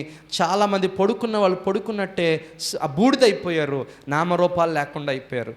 ఏ బోగీలో అయితే మంటలు స్టార్ట్ అయ్యి అదంతా కాలిపోయిందో ఆ S9 కోచ్లో ఆ రోజు రాత్రి నేను ప్రయాణం చేశానండి. ఆ రోజు రాత్రి అదే కోచ్లో నేను ఉన్నాను. కానీ నా దేవుడు ఈరోజు మీ ముందు నిలబడడానికి సజీవుడిగా ఉన్నానంటే ఆ రోజు అగ్నిలో నుంచి నన్ను దేవుడు తప్పించాడు. దేవునికి మహిమ కలుగునుగాక. దేవునికే మహిమ. అగ్నిలో నుండి లాగినట్టుగా దేవుడు నన్ను లాగాడు. ఆ రాత్రి మధ్యరాత్రి 1 గంటకి నన్ను తట్టి లేపినట్టు అయింది. నేను సైడ్ అప్పర్ బెత్తలో పడుకున్నాను. అప్పటికి నా జర్కిన్ ఒక దగ్గర ఉంది, షూ ఒక దగ్గర ఉంది, బాటిల్ ఒక దగ్గర ఉంది, బ్యాగ్ ఒక దగ్గర ఉంది. ప్రభు ఒకటే నాకు ఏదో ఒక ప్రేరేపణ కలుగుతుంది. ఏంటనంటే, నీ బిలాంగింగ్స్ తీసుకొని నువ్వు దిగిపో. ఏం జరుగుతుందో తెలియదు. మనుషులందరూ ఆహాకారాలు చేస్తున్నారు, కేకలు పెడుతున్నారు, అయ్యో మయ్యో అంటున్నారు, కానీ కుర్రో అంటున్నారు, కానీ ఏం అర్థం కావట్లేదు. నాకు మాత్రం దిగిపోవాలనే ప్రేరేపణ తప్ప ఇంకేం రాలేదు. ఈరోజు కూడా నాకు అర్థం కాదండి, ఆ డోర్ ఎలా దొరికిందో మొత్తానికి దిగిపోయాను. అటు స్టేషన్ ఇటు స్టేషన్ మధ్యలో తుప్పల్లో పొలాల మధ్యలో ట్రైన్ ఆగిపోయింది. చాలా రాత్రి అన్నమాట, చీకటి, ఏం చేయాలో తెలియదు. ఆ పట్టాల మీద 10 అడుగులు ఎదరికి వెళ్ళిపోయి వెనక్కి తిరిగి చూసేసరికి అప్పటికే నా భోగి సగం కాలిపోయింది. ఇంకొక 2-3 మినిట్స్ లేట్ అయ్యి ఉంటే నేను కూడా కాలిపోవడం అంటే బూడిదైపోయేవాడిని. మా తల్లికి కానీ మా తమ్ముడికి కానీ నా బాడీ కూడా ఇక లేదన్నట్టు పరిస్థితి అన్నమాట. చెమటలు పట్టేసి అక్కడ కూర్చొని వాటర్ కొంచెం ఉన్నాయి, వాటర్ తాగేసి God is good all the time అని ఇంగ్లీష్ సాంగ్ పాడుకున్నాను. To the darkest night his light will shine. గాఢాంధకారంలో ఆయన వెలుగు నాకు ప్రకాశిస్తుంది, నేను ఆయన కొరకు సాక్ష్యంగా నిలబడతాను, నా దేవుడు నన్ను విడిచిపెట్టడానికి ఇంగ్లీష్ సాంగ్ అర్థమిచ్చే సాంగ్ పాడుకున్నాను. తర్వాత రోజు ఆగస్టు 2వ తారీఖున ఆ కూటం జరుగుతూ ఉంది. దైవజనుడు మాట్లాడుతున్నాడు, అయ్యా ఈరోజు తండ్రి యొక్క మరణము, ఈరోజే కుమారుని యొక్క జన్మదినం. తండ్రి ఎక్కడ వరకు అయితే పనిచేసి ఆపి వెళ్ళాడో అక్కడ నుంచి ఈరోజు, అంటే మా నాన్నగారు సెంట్రల్ గవర్నమెంట్ RMSలో చేస్తూనే ప్రభు పరిచయం ఇన్ఛార్జ్గా ఉండి కొన్ని సంఘాలు కడుతూ, ముఖ్యంగా నిడదవోల్లో ఒక 200 మంది పైగానే సంఘాన్ని కట్టారండి 8 సంవత్సరాల్లో. దేవునికి మహిమ కలుగునుగాక. అలాగిన ఆయన విడిచిన పరిచర్య ఈరోజే పుట్టిన కుమారుడు పునికి పుచ్చుకొని ఈరోజు నుంచి ఈ పరిచర్య ఆరంభించాలి అన్నప్పుడు నా దేవుడు ఇంజనీరింగ్ 3rd ఇయర్లో గదిలో నాతో మాట్లాడిన ఆ యొక్క ఇర్మియా గ్రంథము యొక్క ఆ పిలుపు నాకు దేవుడు జ్ఞాపకం చేయడం మొదలుపెట్టాడు. ఆ తర్వాత నేను వెళ్ళి మా టీమ్ లీడ్తో చెప్పాను, sir I'm going to resign my job. ఎరా ఎందుకు అన్నాడు. I want to do the Lord's ministry అని చెప్తా ఉన్నాను. ఒక రోజున దీంట్లో సగం ఉంటుంది, ఇలాగ ఒక కాన్ఫరెన్స్ హాల్లో కూర్చోబెట్టాడు. నన్ను అడిగాడు, Manoj, outside people are waiting like dogs to get this software job, how did you get this guts to resign this job? బయట కుక్కల్లా పడిగాపులు కాస్తున్నారా ఈ జాబ్ కోసం, నువ్వేమో వదిలిపెట్టేసి వెళ్ళిపోతానంటున్నావు, నీకు ఆ దమ్ము ఎలా వచ్చిందని అడిగాడు. నా దేవుడు నన్ను బ్రతికించాడు sir. I have passion for the Lord's ministry, I have call for the lord ministry కనుక అని నేను కొన్ని మాటలు చెప్పాను ఆయనకి. ఆయన ఒకటే అన్నాడు, అన్యుడైన మీ బైబిల్లో ఒకటి ఉంటుంది కదా, నాగటి మీద చెయ్యి పెట్టి వెనక తట్టు తిరిగితే నాకు పాత్రుడు కాడు, అవునా అని అడిగాడు. Yes sir, it is true అని అన్నాను. అయితే ఒక మాట చెప్తాను విను అని ఆయన అన్నాడు. నువ్వు ఉండిపోతానంటే నీ యొక్క క్యాపబిలిటీ ఎబిలిటీస్కి నేను మంచి ప్రాజెక్ట్స్ ఇస్తాను, డాకలు నాది బాధ్యత, నాది పూచ, నేను చూసుకుంటాను. కానీ ఒకవేళ నిజంగా నీ తీర్మానం ఖచ్చితంగా వెళ్ళిపోతాను అంటే కనుక నేను చెప్తున్నాను, ఎన్నడూ వెనక తిరక్కు, ముందుకే సాగిపో, నువ్వు మంచి నిర్ణయం తీసుకున్నావు, దేవుడు నీకు తోడై ఉంటాడని చెప్పాడు. ఒక అన్యుడు చెప్పాడు, దేవునికి మహిమ కలుగునుగాక. ఆ తర్వాత సమయం రానే వచ్చింది. అప్పుడు నేను రిజైన్ చేస్తే ఆ కంపెనీ వాళ్ళు రాసిన మాట అంటే తెలుసా, రిలీవింగ్ లెటర్లో, as you decided to follow the higher calling of God, we're relieving you on this basis. నువ్వు ఉన్నతమైన సేవ పిలుపును అందుకొని నువ్వు వెళ్ళిపోతున్నందుకు గాను మేము మిమ్మల్ని ఈ మాటను బట్టి విడుదల చేసేస్తున్నామని చెప్పి రాశారు. ఒక అన్య కంపెనీ వాళ్ళకి అర్థమైంది, దేవుని సేవా పిలుపు ఉన్నతమైన సేవా పిలుపు అని. దేవునికి మహిమ కలుగునుగాక. ఏమండి, మీ దైవజనులు అయినా, అనేక దైవజనులు, అనేక మంది దేవుని పిల్లలైనా లోకంలో ఏమీ లేక కాదండి, లోకంలో ఏది సాధించలేక కాదండి, దానికంటే ఉన్నతమైనది దేవుని పిలుపు, దేవుని సేవని. వాటిని విడిచిపెట్టి ఇదిగో దేవుని కొరకు నిలబడడానికి నాకు దేవుడు సహాయం చేశాడు. దేవునికి మహిమ కలుగునుగాక. తర్వాత నేను అడిగాను, ప్రభు ఎక్కడికి వెళ్ళాలి, ఎలా తప్పిద్దా ఏంటి అన్నప్పుడు మా తాతయ్య గారి దగ్గరికి వెళ్ళి అణిగి ఉండని ప్రభు చెప్తూ ఉండేవాడు. నేను కొంచెం టీచింగ్ అలవాటు అవుతుందని ఆయనకి సహకారంగా ఉంటూ రాజమండ్రి వచ్చేసి గైట్ ఇంజనీరింగ్ కాలేజ్ రాజానగరంలో 3 years అసిస్టెంట్ ప్రొఫెసర్గా కంప్యూటర్ సైన్స్ డిపార్ట్మెంట్లో వర్క్ చేశాను. అక్కడ ఎంటెక్ చేయమంటే చేశాను. ఇంకా అక్కడ సాఫ్ట్వేర్ సంబంధించి చాలా శశికిరణ్ శశివర్మతో, చైతన్య రాజు, అందరితో బాగా పరిచయం, అందరితో టాప్లోకి వెళ్ళిపోయాను అక్కడ. కానీ 3 years మాత్రం అక్కడే ఉన్నాను. కానీ ఒకరోజు ప్రభు మరలా నన్ను దర్శించారు. మా తాతగారు చనిపోయిన తర్వాత ప్రభు సంపూర్ణ సేవకు నన్ను పిలిచినప్పుడు అదంతా విడిచిపెట్టి ఆయన మాటకు సంపూర్ణంగా లోబడి నేను కంప్లీట్గా దేవుని సేవలకి 2012 డిసెంబర్లో వచ్చేసాను. దేవుడు ఆ రోజు నుంచి ఈ రోజు వరకు ఆయన కృపలో అనేక రకములుగా నన్ను వాడుకొని బలముతో నడిపిస్తూ ఉన్నాడు. దేవునికి మహిమ కలుగునుగాక. మా తాతగారు ఉన్నప్పుడే నాకు మ్యారేజ్ అయింది. ఇప్పుడు నాకు 3 ఆడబిడ్డలు, మాకు 3 అమ్మాయిలు, ఒక యేసుబాబు అంటాను. అంతే కదా. నిజమైన కుమారుడు పున్నమ నరకం నుంచి విడిపించగలిగిన వాడు, కుచితముల నుండి విడిపించగలిగిన వాడు, పాపముల నుండి మన కొరకు రక్షకుడుగా వచ్చిన కుమారుడు యేసుక్రీస్తు. దేవునికి మహిమ కలుగునుగాక. ఆ కొడుకులు లేకపోతే తల కొరువి పెట్టరో, ఎక్కడికి వెళ్ళరు, అది స్వర్గానికి వెళ్ళరో అంటారు. మరి కూతురు లేని తల్లిదండ్రుల పరిస్థితి ఏంటో అని అంటా ఉంటూ సరదాగా చెప్తాను, మనకి ఆ కొడుకుల వల్ల కాదు, ఇదిగో మనకు కుమారుడు అనుగ్రహించబడ్డాడు, ఆయన ప్రభు అయిన యేసు. దేవునికి మహిమ కలుగునుగాక. అలాగే నా కుటుంబాన్ని ప్రభు నన్ను బలపరుస్తూ ముందుకు నడిపిస్తూ ఉన్నాడు. ఆ భాగంలోనే ఇప్పుడు దైవజనులతో కలిసి ఈ సేవలో ముందుకి కొనసాగుతూ ఉన్నాం. రాజమండ్రి బేస్ చేసుకొని దేవుడు నాతో పాటు కొంతమంది సేవకుల్నిచ్చి బలపరిచి ఆయన సేవలో ముందుకు సాగిపోతూ ఉన్నాం. ఈ ఒక్కటే మాట చెప్తున్నాను, మా పూర్వీకులు, మా తాతయ్య గారు ఒకవేళ ఆ యొక్క అర్చకత్వంలో అట్లో ఉన్నా సరే ప్రభువుని నమ్మిన తర్వాత ఒకటే మాట అనేవారు. ఏంటో తెలుసా, మనకి కులం లేదురా, గడ్డికి లేదు కులం, కుడితికి లేదు కులం, గేదెకి లేదు కులం, పాలుకు లేదు, పెరుక్కు లేదు, నెయ్యికి లేదు, వెన్నకి లేదు, పాలేరుకు వచ్చిందా కులం? వీటన్నిటికీ లేని కులం ఎవరికి వచ్చింది? పాలేరుకు వచ్చిందా? అసలు ఏంట్రా, మనకంటూ కులం ఉంటే మనం సువార్థికులం, మనకంటూ కులం ఉంటే మనం సేవకులం అనేవారు ఆయన. ఆ తర్వాత దాన్ని ప్రక్కన పెట్టి మా కుటుంబాల్లో అందరినీ కలుపుకున్నాం, మా సంఘంలో అందరూ ఉంటారు. దేవునికి మహిమ కలుగునుగాక. అది ప్రక్కన పెట్టి ప్రభు ప్రేమను చూపిస్తూ చాలామందికి దైవజనులకి మా తాతయ్య గారి గురించి బాగా తెలుసు. ప్రియులారా, ఆయన సాక్ష్యం ఏంటో, ఆయన యొక్క వ్యక్తిత్వం ఏంటో, అలాగా ఆయన గురించి చెప్తే ఒకటే మాట అంటారు, దేవుని ప్రేమ గల దైవజనుడని ఆయన గురించి చెప్పడం మొదలు పెడతారు. ప్రియులారా, అలాగున కులాన్ని ప్రక్కన పెట్టి ఆ లోకంలో ఉన్నటువంటి ఆ పాత సంబంధమైన వాటన్నిటి వీటన్నిటి ప్రక్కన పెట్టి అన్నిటికంటే శ్రేష్ఠుడు యేసుక్రీస్తు ప్రభు అని తెలుసుకొని ఆయన మేము వెంబడించడం మొదలుపెట్టాం. దేవునికి మహిమ కలుగును గాక. ప్రియులారా, ఇది మా సాక్ష్యం. మా డాడీది కూడా ఇంకా ఉంది, కానీ అవస్థను బట్టి చెప్పుకుందాం. కానీ హెబ్రీ పత్రికలో ఈ గ్రంథకర్త అంటాడు, అన్ని చూపిస్తూ అన్నిటికంటే యేసు శ్రేష్టమైన వాడు, ఆయన మనకు శ్రేష్టమైన జీవితాన్ని అనుగ్రహిస్తాడు. రెండొక్కసారి హెబ్రీ పత్రిక 10వ అధ్యాయము 38వ వచనం చదువుకుందామా? ఇది చదువుకుంటూ కొన్ని సంగతులు మీ ముందుంచి నేను ముగింపులోకి తీసుకుని వెళ్తాను. నా ఎదుట నీతిమంతుడైన వాడు విశ్వాస మూలంగా జీవిస్తాడు, కానీ అతడు వెనుక తీస్తే అతని యందు నా ఆత్మకు సంతోషం ఉండదు. నీతిమంతుడు విశ్వాస మూలంగా జీవిస్తాడు. చెప్పండి నాతో, నీతిమంతుడు విశ్వాస మూలముగా జీవించును. ముందుగా ఇది పరిశుద్ధ గ్రంథంలో 4 చోట్ల రాయబడింది ఈ మాట.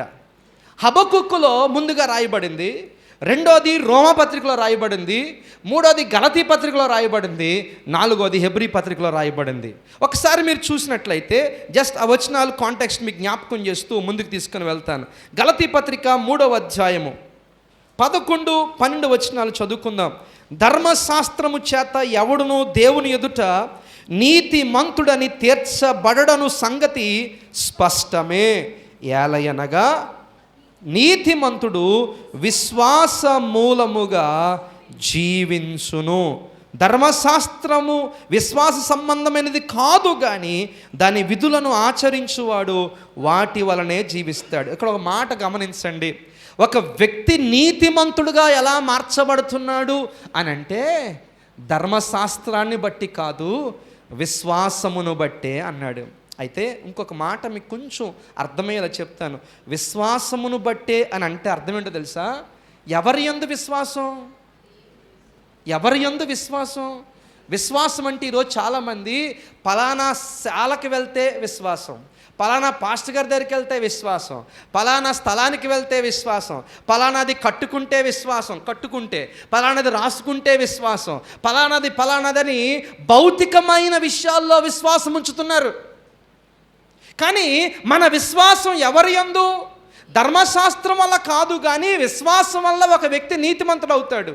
అంటే దాని అర్థం ధర్మశాస్త్ర సంబంధమైనటువంటి నియమాలు, విధులు, ఆ క్రియలు కాదు, కానీ విశ్వాసం వల్లనే అంటాడు. అయితే ఆ విశ్వాసం ఎవరిలో అని అంటే ప్రభువైన యేసునందలి విశ్వాసమును బట్టి మాత్రమే ఒక వ్యక్తి నీతిమంతుడుగా తీర్చబడతాడు. Praise the lord. థర్మామీటర్ ఎంతమంది తెలుసమ్మా? ఎవరు తెలిసిన వాళ్ళు లేనట్టున్నారు అందరూ. థర్మామీటర్ ఎంతమంది తెలుసా అండి? ఓకే. ఏం చేస్తుంది థర్మామీటరు? అమ్మా, జ్వరం ఎంత ఉందో అది రాగానే అమ్మో 102 102 అంటండి. ఇప్పుడు నేను అడుగుతాను ఇంకో ప్రశ్న. థర్మామీటరు మీ జ్వరాన్ని చూపిస్తుంది కదా, థర్మామీటరు మీ జ్వరాన్ని తగ్గించగలదా? అది జ్వరం ఉందా లేదా, మన బాడీ టెంపరేచర్ ఎంత ఉందో చూపించే పరికరమే తప్ప అది బాగు చేసే పరికరము. ఇప్పుడు జ్వరం ఉన్న తర్వాత చూసిన తర్వాత ఎవరు నీకు వైద్యం చేస్తారు? డాక్టర్ గారు వైద్యం చేస్తాడు. ఇప్పుడు థర్మామీటర్ అండి, నాకు థర్మామీటర్ ఉందండి, ఆ థర్మామీటర్ ఉందండి, జ్వరం ఉందండి, ఇది మళ్ళీ సంకలో పెట్టుకుని తగ్గిపోద్ది అనుకోండి, దాంట్లో పెట్టుకున్నాం అనుకో, హీట్ ఎక్కువైపోయి థర్మామీటర్ పగిలిపోద్దేమో నాకు తెలియదు, కానీ నీ జ్వరం మాత్రం తగ్గదు. నువ్వు ఎక్కడికి రావాలి? నీ రిపోర్ట్ పట్టుకొని డాక్టర్ దగ్గరికి వచ్చి ఇలా ఉందండి అంటే బెడ్ రిపోర్ట్ అంతా ఇన్వెస్టిగేషన్ చేసి అమ్మ వైరల్ ఫీవర్ ఇలాగా అని ప్రిస్క్రిప్షన్ ఇస్తాడు. ఇది వాడండి అమ్మ అంటాడు. అప్పుడు సొల్యూషన్ తగ్గుతుంది అది వాడితే కదా. ఇప్పుడు ధర్మశాస్త్రం ఎలాంటిది తెలుసా? సింపుల్గా మీకు అర్థమయ్యేలా చెప్పాలని చెప్తున్నాను. థర్మామీటర్ లాంటిది ధర్మశాస్త్రం. నీలో పాపము ఉందా లేదా చెప్తుంది. నువ్వు నీతిమంతుడువా అనీతిమంతుడువా చెప్తుంది. నువ్వు పరిశుద్ధుడువా అపవిత్రుడువా చెప్తుంది. అది ఆజ్ఞలు బట్టి ఏమర్థమైందంట? పాపము బాగా అర్థమైందంట. ఆజ్ఞ లేనప్పుడు పాపం అర్థం అవ్వలేదు, కానీ ఆజ్ఞ వచ్చిన తర్వాత పాపం అంటే ఏంటో బాగా అర్థమైందంటాడు. చాలా లోతైన సబ్జెక్టే, కానీ మీకు అర్థమయ్యేలాగా సింపుల్గా చెప్పేసి ముందుకు వెళ్ళిపోతాను. థర్మామీటర్ లాంటిదండి ధర్మశాస్త్రం. ఇప్పుడు చెప్పండి, ఈ ధర్మశాస్త్రం ఒక ఆజ్ఞ చెప్పి ఆ ఆజ్ఞను బట్టి నువ్వు పాపివో పరిశుద్ధుడివో నిర్ధారణ చేస్తుంది. ఒకవేళ ఎగ్జాంపుల్, నీ పొరుగు వాందగు దేనిని ఆశించొద్దు అన్నాడు. ఎంతమంది ఆశిస్తున్నామో వాళ్ళందరూ ఆ ఆజ్ఞను బట్టి ఎవరో పాపం, ఆజ్ఞ అతిక్రమించిన వారు పాపము చేసిన వాళ్ళే కదా. అలాగే ధర్మశాస్త్ర క్రియలు, అది ధర్మశాస్త్ర సంబంధమైన ఆజ్ఞలన్నీ చెప్తున్నప్పుడు అది మనల్ని ఏం చేస్తుందంటే నువ్వు పాపివి అని చెప్తుంది. ఇప్పుడు నేను అడుగుతున్నాను, ధర్మశాస్త్రం మీ పాపాన్ని తీసేయగలుగుతుందా? ఏమంటే కోర్టులో చట్టాలు ఉంటాయి. ఈ సెక్షన్ ప్రకారం ఇతను నేరస్తుడు, ఇది క్రైమ్ అన్న ఆ చట్టం నీ పాపాన్ని తీసేయగలుగుతుందా? క్రైమ్ని తీసేయగలుగుతుందా? క్రైమ్ అని చెప్తుంది. పాపి దోషి దొంగ నరహంతుడు అని చెప్తుంది తప్ప అది ఎంత మాత్రం నీకు నీ పాపాలు తీయగల శక్తివంతమైనది మాత్రము కాదు. ధర్మశాస్త్రం థర్మామీటర్ లాంటిది, కానీ యేసుక్రీస్తు ప్రభు మన కొరకు పరిష్కారం ఇచ్చే వైద్యుడు లాంటి వాడు. దేవునికి మహిమ కలుగునుగాక. ఈరోజు నీతిమంతుడు విశ్వాస మూలంగా ఎలా జీవిస్తాడో తెలుసా? మొట్టమొదట ఎక్కడ ఆరంభించబడుతుందో తెలుసా? ప్రభువైన యేసు నందలి విశ్వాసమును బట్టి మనకు నీతి కలుగుతుంది, నీతిమంతులుగా తీర్చబడుతున్న. రోమాపత్రిక 5:1-2-3 మనం చూస్తాం. ప్రభు అయిన యేసు నందలి విశ్వాసం. రోమాపత్రిక 3 అంటాడు, ప్రభు అయిన యేసు రక్తము నందలి విశ్వాసం. ఇవన్నీ తీయడానికి సమయం సరిపోదని నేను ముందుకు వెళ్ళిపోతున్నాను చెప్పుకుంటూ. మీరు అర్థం చేసుకోండి, యేసునందు మన విశ్వాసం, యేసయ్య చిందించిన రక్తమునందు మన విశ్వాసం. హల్లెలూయా, దేవునికి మహిమ కలుగునుగాక.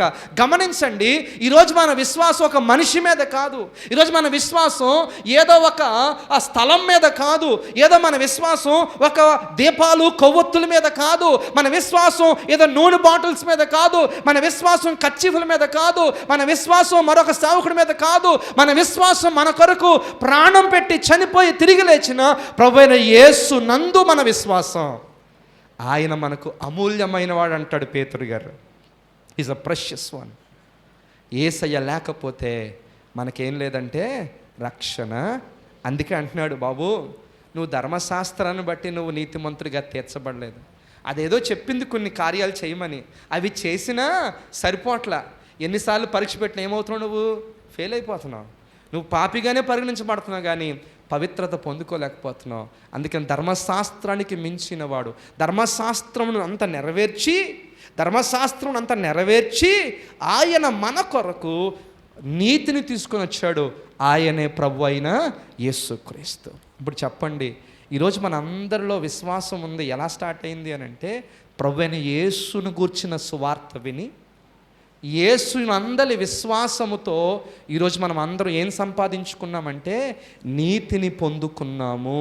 హల్లెలూయా, దేవునికి మహిమ కలుగునుగాక. రోమాపత్రిక 1:17 ఎందుకనినా నీతిమంతుడు విశ్వాస మూలముగా జీవించునని రాయబడిన ప్రకారము విశ్వాస మూలముగా చదవండి ఇది ఆ మాట. అంతకంతకనండి ఒకసారి అందరూ చెప్పండి, అంతకంతకని. అంతకంతకు విశ్వాసము కలుగునట్లు దేవుని నీతి దాని యందు బయలుపరచబడుచున్నది. Praise the lord. విశ్వసించావు, నీతిని పొందుకున్నావు, సరిపోయిందా? అయిపోయిందా అంటే కాదు.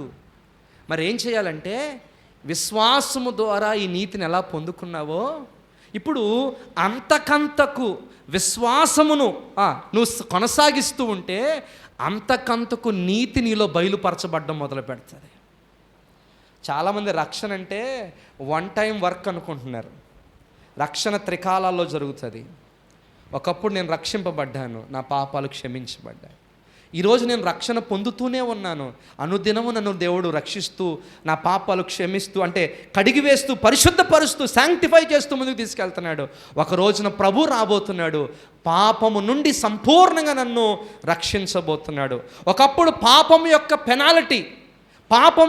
పెనాల్టీ ఆ రుణం నుంచి నేను రక్షించబడ్డాను.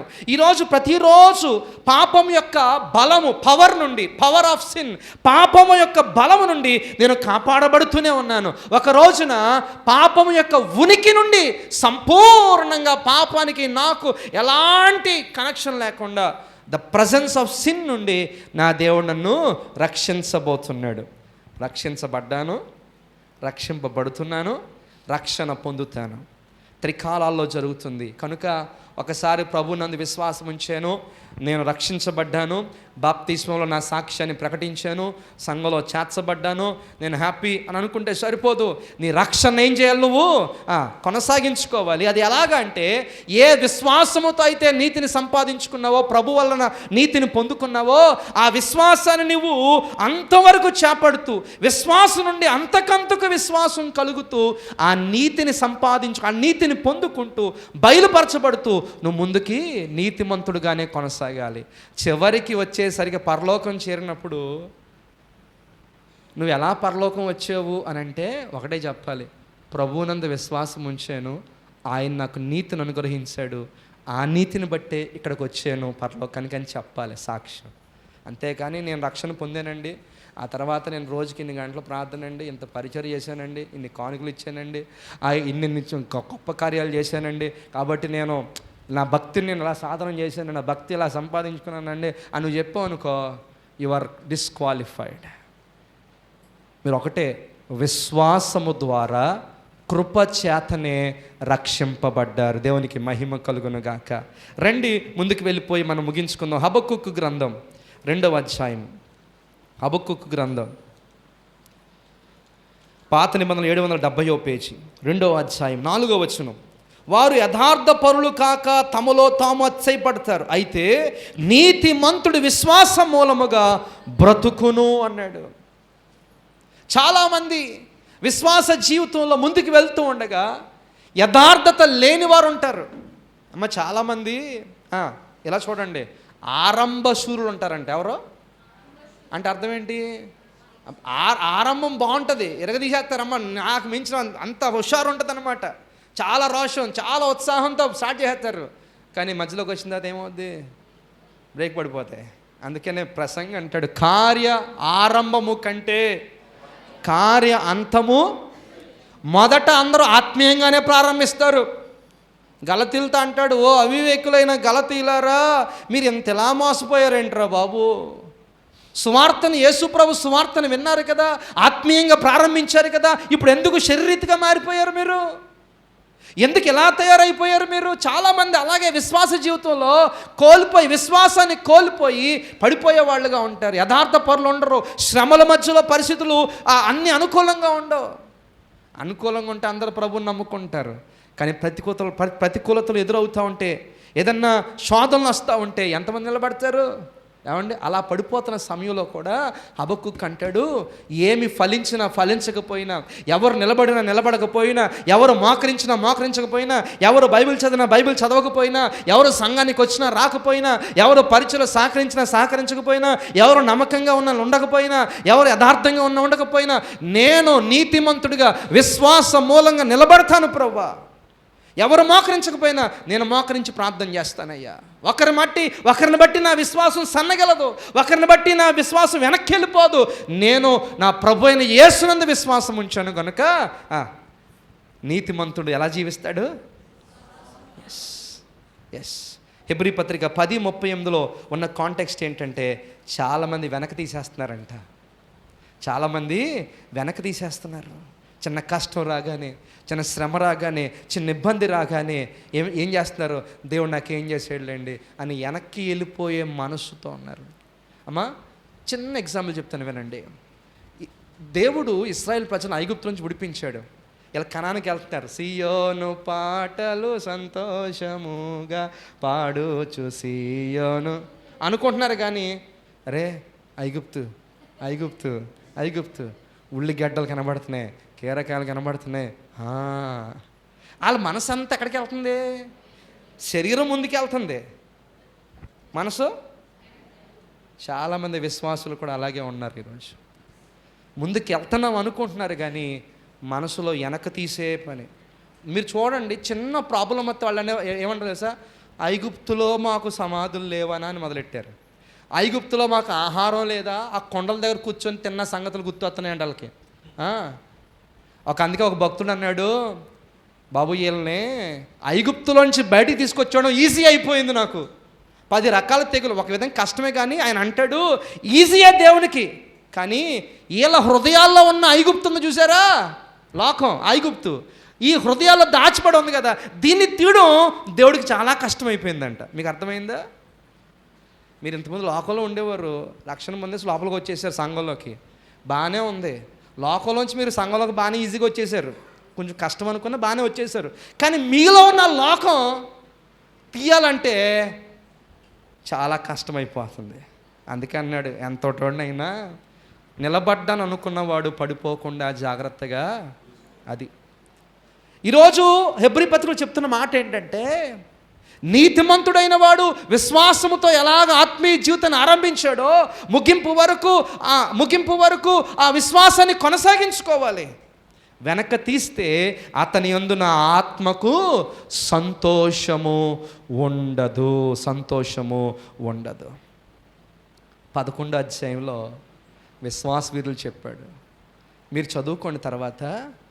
విశ్వాసమును బట్టి హేబేలు, విశ్వాసమును బట్టి హానోకు, విశ్వాసమును బట్టి నోవాహు, విశ్వాసమును బట్టి అబ్రహాము, ఇస్సాకు, షారా, యాకోబు, అందరూ విశ్వాసమును బట్టి. చెప్పండి, వాళ్ళందరూ ఎలా నడుచుకున్నారు? ఎంత కష్టమైనా, ఎంత ఇబ్బందులైనా, ఈ ఒక్కోటి వివరించుకుంటే వెళ్తే చాలా సిరీస్ చెప్పుకోవచ్చు దీనిలో. హేబేలు మరణం పొందాడు, కానీ ప్రభు కోసం శ్రేష్టమైన బలి అర్పించాడు. హానోకు దేవునితో నడిచాడు. నోవాహు దేవుడు చెప్పిన పని చేశాడు. అబ్రహాం ఎక్కడికి వెళ్ళాలో తెలియకుండానే విశ్వాసంతో వెళ్ళిపోవడం మొదలుపెట్టాడు. మోషే అలాగే విశ్వాసంతో త్యాగం చేసి అన్ని విడిచిపెట్టేసి అల్పకాలం పాప భోగం అనుభవించడం కంటే క్రీస్తు ప్రజలతో నింద గొప్ప భాగ్యమని ఎంచుకొని విశ్వాసముతోనే త్యాగం చేసి దేవుని దగ్గరికి వచ్చేసాడు. మీరు చూడండి, అందరూ విశ్వాసమును బట్టే వారి జీవితాలు కొనసాగించబడ్డాయి. 11వ అధ్యాయం కంటిన్యూ చేస్తూ 12వ అధ్యాయంలోకి వచ్చినప్పుడు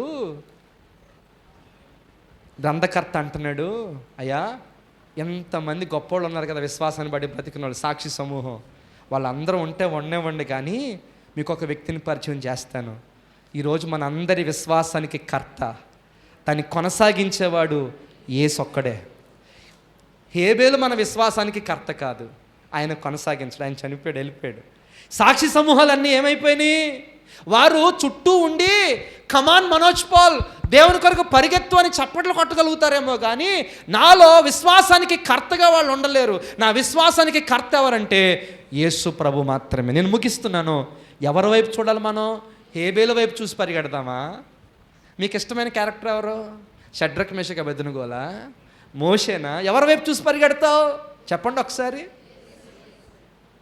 మన ఆత్మీయ తండ్రి మనకి మంచి మాదిరే కావచ్చు, మన పితరులు మనకి మంచి మాదిరే కావచ్చు, భక్తులు మంచి మాదిరే కావచ్చు, కానీ వారు మన విశ్వాసానికి కర్తలు కాదు. విశ్వాసకర్త ఓ యేసు ప్రభో, కొనసాగించువాడ యేసు. ఆమేన్. విశ్వాసకర్త ఎవరు? అందుకని ఎంతమంది ఉన్నా ఒకటే చెప్తున్నాడు, యేసు వైపు చూస్తూ నీ ఎదుట ఉంచబడిన పందెములో ఓపికతో. అయితే నువ్వు పరిగెత్తాలంటే సులువుగా చిక్కులు పెట్టు, పాపాన్ని విడిచిపెట్టే, ప్రతి భారాన్ని పక్కన పెడితే నీ విశ్వాస జీవితంలో బలంగా ముందుకి సాగగలుగుతావు. లేకపోతే ఆ భారం నిన్నేం చేస్తుందంటే వెనక్కి లాగేస్తూ ఉంటుంది. సులువుగా చిక్కులు పెట్టు పాపం ఎంతటి విశ్వాసినైనా నీరుగార్చి వెనక్కి లాగేసే పరిస్థితులు, ప్రమాదం ఉంది. అందుకనే ఒక్క మాట చెప్పాలంటే పౌలు అంటాడు చివరికి, మంచి పోరాటం పోరాడాను, విశ్వాసాన్ని చెప్పండి అన్నమాట. విశ్వాసాన్ని ఏం చేయాలంట? ప్రభు కాపాడుతాడు కదా. కాదు, అది మన బాధ్యత. నీ విశ్వాసాన్ని కాపాడుకో. యాసావులాగా అమ్మేసుకోవద్దు, లోతు భార్యలాగా వెనక్కి తిరగొద్దు, ఇశ్రాయేల్ ప్రజల్లాగా సనగొద్దు, దేమాలాగా ఇహలోకాన్ని స్నేహించొద్దు, ఇస్కరియోతు యోధాలాగా యేసుతో ఉండి కూడా యేసుని అమ్మేయొద్దు. దయచేసి ఒకటే మాట, విశ్వాస వీరులు ముందుకు సాగారు. మన ప్రభువు కూడా తన ఎదుట ఉంచబడినటువంటి ఆనందం కొరకు అవమానము నిర్లక్ష్య పెట్టి ముందుకు సాగిపోయాడే. అలా మీరు సాగగలిగితే నేను చెప్తున్నాను, మీ విశ్వాసానికి గొప్ప బహుమానం కలగబోతుంది. అదే పత్రిక 10వ అధ్యాయం అంటాడు, మీ ధైర్యాన్ని విడిచిపెట్టకండి, మీ విశ్వాసానికి కలిగే బహుమానం గొప్పగా ఉండబోతుంది. అందుకే మీరు వెనక్కి తీస్తే నా ఆత్మకు మీ అందు సంతోషము ఉండదు. అయితే లాస్ట్ పాయింట్ ఏంటంటే, మనం వెనక్కి తీసేవాళ్ళమా ముందుకెళ్ళిపోయే వాళ్ళమా? ప్రవీణ్ పగడాల కానీ చంపేశారు, ప్రకాష్ గారు చనిపోయారు, ఇంకా పెద్ద పెద్ద వాళ్ళు చనిపోతున్నారు, కొంతమంది చంపబడి నైజీరియాలో భయంకరంగా హతమార్చేస్తున్నారు, నార్త్ ఇండియాలో భయంకరంగా. వెనక్కి వెళ్తుందా క్రైస్తవ్యం, ముందుకెళ్తుందా? మనం ఎవరో వెనక్కి వెళ్ళే వాళ్ళమా ముందుకెళ్ళే వాళ్ళమా? పరిస్థితులు ఏవైనా సరే, ఎలాంటి మార్గాలు ఉన్నా సరే, మనము ముందుకు వెళ్ళే వాళ్ళమే కానీ వెనక్కు తీసేవారము కాము. ఇప్పుడు మీరు చెప్పండి, నీ మనసులు వెనక్కి వెళ్తున్నాయా ముందుకు వస్తున్నాయా? వెనక్కి వెళ్తున్నాయా ముందుకు వస్తున్నాయా? ఎంత చూసావే, ఎన్ని కార్యాలు అనుభవించావే, ఎంతగా నీతిని పొందుకున్నావే, ఇంతగా రక్షణ అనుభవిస్తున్నావే, నువ్వు ముందుకు వెళ్తున్నట్టుగా నీ దేహం ముందుకు వెళ్తుంది కానీ నీ మనసు ఇంకా వెనకాలే ఉంటే ఇప్పుడైనను ఒక్కసారి ఇశ్రాయేల్ ప్రజలందరూ ఎందుకు విరిచివేయబడ్డారో తెలుసా? అవిశ్వాసమును బట్టే విరిచివేయబడ్డారు.